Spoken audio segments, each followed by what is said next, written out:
కన్న తండ్రే ఏం జరిగిందో తెలియదు కానీ తన ముగ్గురు పిల్లల్ని హతమార్చి పెట్రోల్ పోసి నిప్పంటించారు. నిజంగా చూడండి, ఆ ముగ్గురు చిన్నపిల్లలు కనబడుతున్నారు కదా. ఇప్పుడు ఈ ముగ్గురు చిన్నపిల్లలే తన తండ్రి చేతిలో హత్య గావించబడి పెట్రోల్ పోసి నిప్పంటించాడు. ఆ ఇద్దరు ముగ్గురు పిల్లలకు కూడా ఇంటి దగ్గర నుంచి ముగ్గురిని తీసుకొచ్చాడు, బైక్ పై తీసుకువెళ్ళాడు.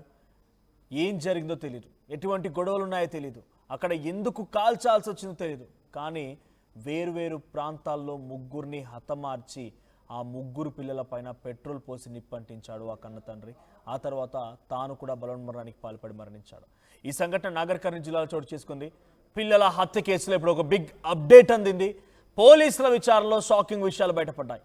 వేరువేరు ప్రాంతాల్లో ముగ్గురు చిన్నారులని ఆ కన్న తండ్రే చంపి పిల్లల పైన పెట్రోల్ పోసి చాలా దారుణంగా తగలబెట్టాడు ఆ తండ్రి వెంకటేశ్వర్లు.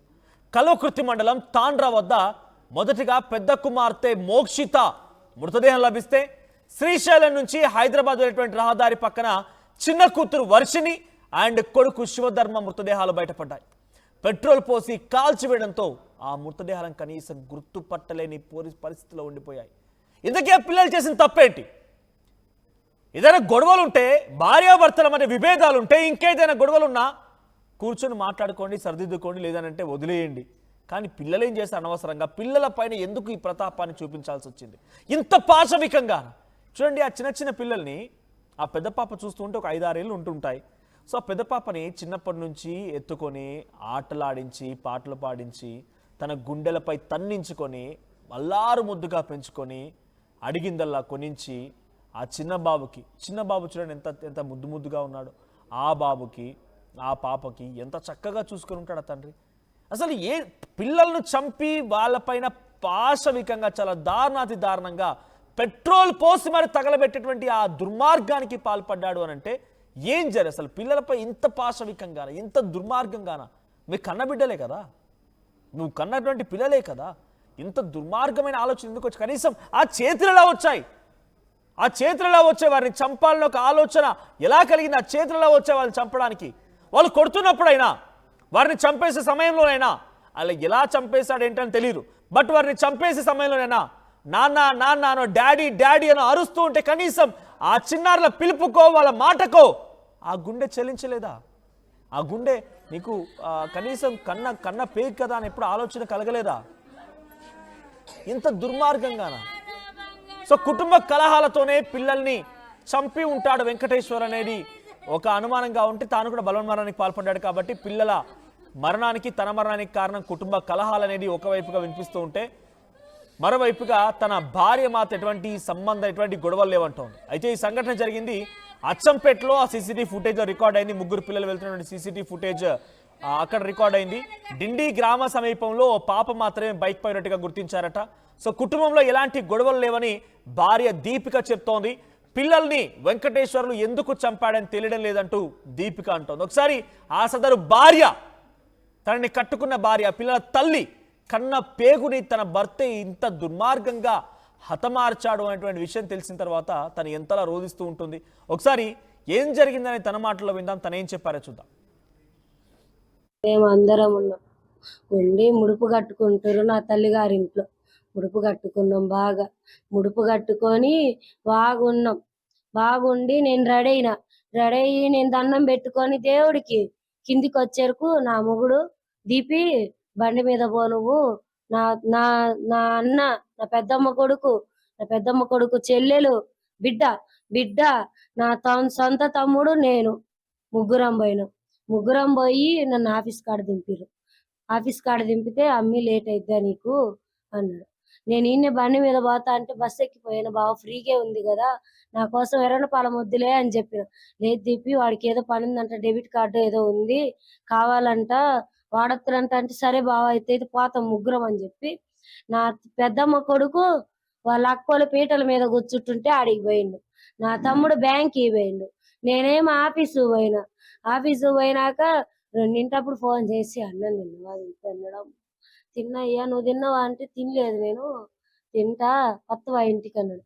కొత్తలే రా అని చెప్పి ఆడికి వచ్చరికి నేను అన్నం తిన్నాను పోయినా. రాడేమో అనుకున్నా. అన్నం తిని పోయేసరికి నా సారోలు చెప్పారు మీ ఆయన వచ్చిపోయిందని. అన్నం తినిపోయి వచ్చేసరికి మళ్ళీ ఫోన్ చేసి ఏంది అంటే ఇంటికి వస్తాను చేసిందే, ఇంటికి వెళ్ళిపోతాను నేను అన్నాడు. నాకు ఎదురు వచ్చిరన్న. నేను సెంటర్ పోదామని బస్సు ఎక్కుదామని సెంటర్ పోయినా. సెంటర్ పోయేసరికి మా ఊరు ఒక ఆయన పాలెమతను, అమ్మ సెంటర్ పోతున్నావేంది, నేను పోతున్న ఊరికి వస్తావు అమ్మ నాతోట ఆ బాబాయ్ బండి ఎక్కించుకున్నాడు. ఆ బాబాయ్ చర్చి దగ్గర దింపితే నేను నడిచి వస్తుంది. ఊర్లో ఈడ పెద్దమ్మ గుడి దగ్గర ఎదురయ్యారు. ఎక్కడికైనా అడిగితే అమ్మ అమ్మ అన్నారు నా పిల్లలు. ఎక్కడికైనా అడిగితే బస్ స్టాండ్కి అని చెప్పారు. అంతే. మళ్ళీ ఇంటికి వచ్చి కాలు కడుక్కుంటూ నా తమ్ముళ్ళతో ఫోన్ చేపించిన. బాగా అడిగండి చెయ్యిరా బావకి ఎందుకు చేయలేదు ఫోన్ అని చేపిస్తే బస్ స్టాండ్ పోయినారా వస్తున్నారా. ఎన్న 4 మాటలు నా బిడ్డ బాగా అని చెప్పింది అయ్య నాకు.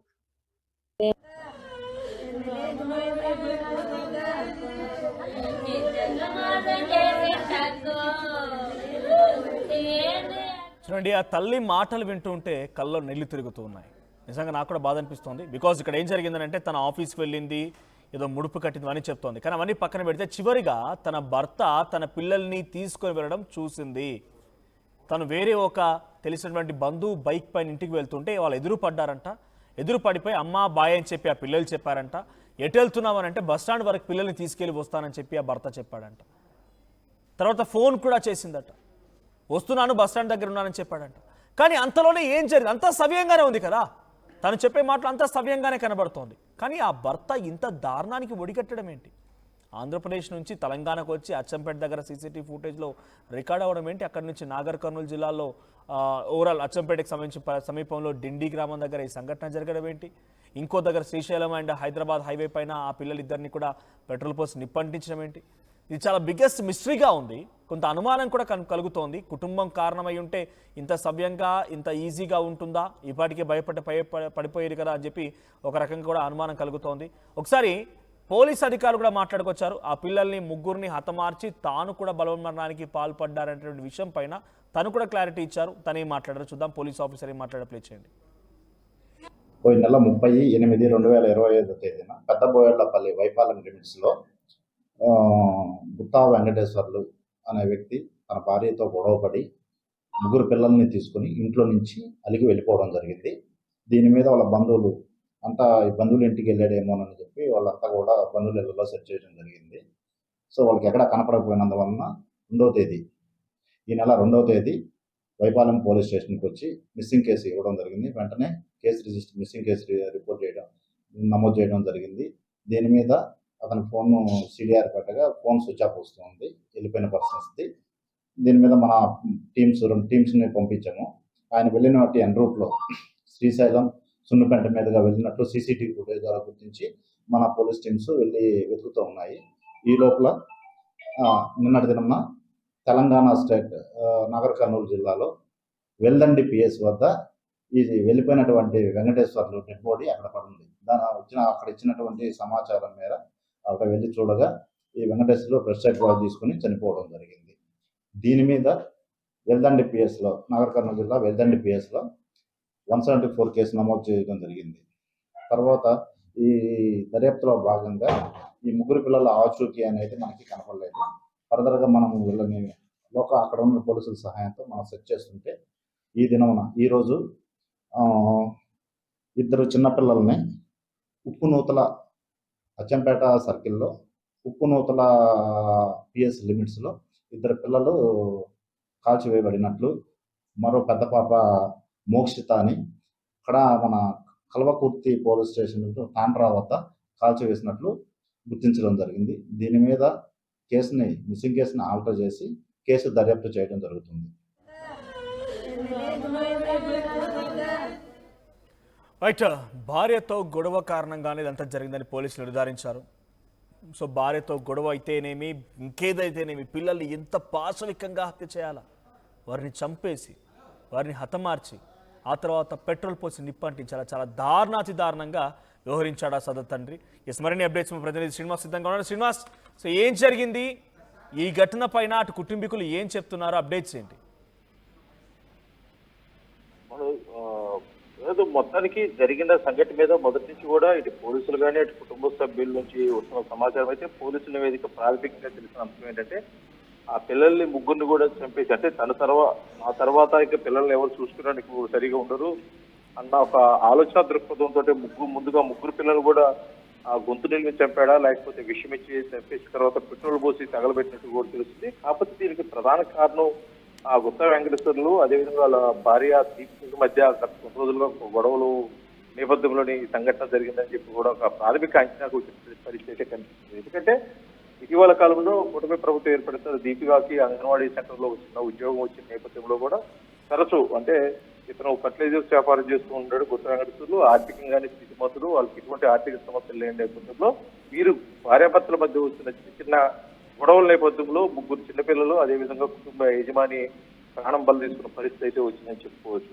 ఎందుకంటే జరిగిన సంఘటన పోలీసులు అయితే ప్రాథమికంగా వాళ్ళకి లభించిన ఆధారాలు అంటే చనిపోయిన గుత్తా వెంకటేశ్వర చనిపోయిన ప్రాంతంలో కానీ ఎటువంటి వేరే ఆధారాలు ఏమి లభించకపోవడం, అదేవిధంగా చిన్నపిల్లల మృతి చెందిన స్థితిని బట్టి కూడా అంటే అక్కడ జరిగిన సంఘటన బాడీలు లభ్యమైన ప్రాంతాలను బట్టి కూడా పూర్తిగా గుత్తా వెంకటేశ్వర్లే కావాలని ముగ్గురు పిల్లల్ని చంపి పెట్రోల్ పోసి వేరు వేరు ప్రాంతాల్లో కూడా బాడీలు పడేసినట్టు ఉంది. అది ముఖ్యంగా జనసంచారానికి దూరంగా అయితే అటవీ ప్రాంతంలో అయితే ఎవరు జనసంచారం ఉండదు, అక్కడైతే పడేసి ఎవరు గుర్తించరు.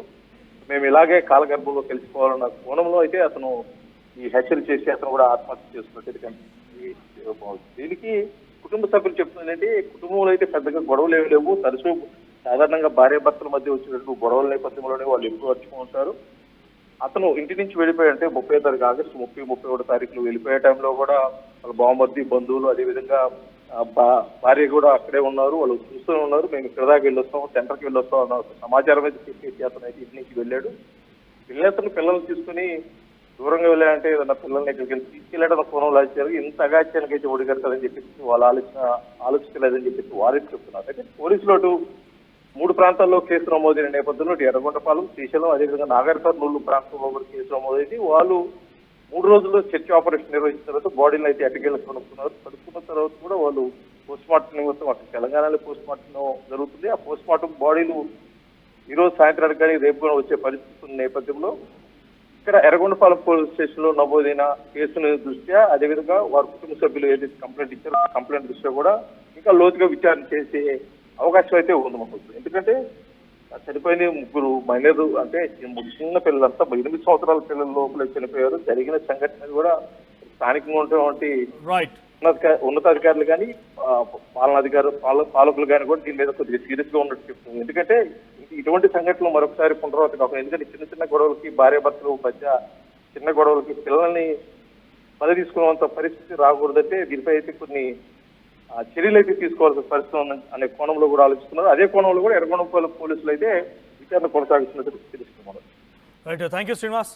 సో నాగర్ కర్నూలు జిల్లాలో ఈ దారుణం జరిగింది. ముగ్గురు ముక్కుపచ్చలారని ఆ పసికందులని భార్యతో గొడవ పెట్టుకున్నానని చెప్పి ఆ ముగ్గురు పిల్లల్ని ఒకే బైక్ పై ఎక్కించుకొని బయటికి వచ్చి అటు ఆంధ్రప్రదేశ్ నుంచి అచ్చంపేటకు వచ్చి తెలంగాణలోకి ఎంట్రీ ఇచ్చి డిండి గ్రామం దగ్గర ఒక అమ్మాయిని ముందుగా పెద్ద అమ్మాయిని హతమార్చి పెట్రోల్ పోసి నిప్పంటించాడు ఆ సదర్ తండ్రి. ఆ తర్వాత శ్రీశైలం హైదరాబాద్ హైవే పైన మరో అమ్మాయిని అండ్ బాబుని కూడా ఇద్దరిని కూడా హతమార్చి పెట్రోల్ పోసి నిప్పంటించాడు.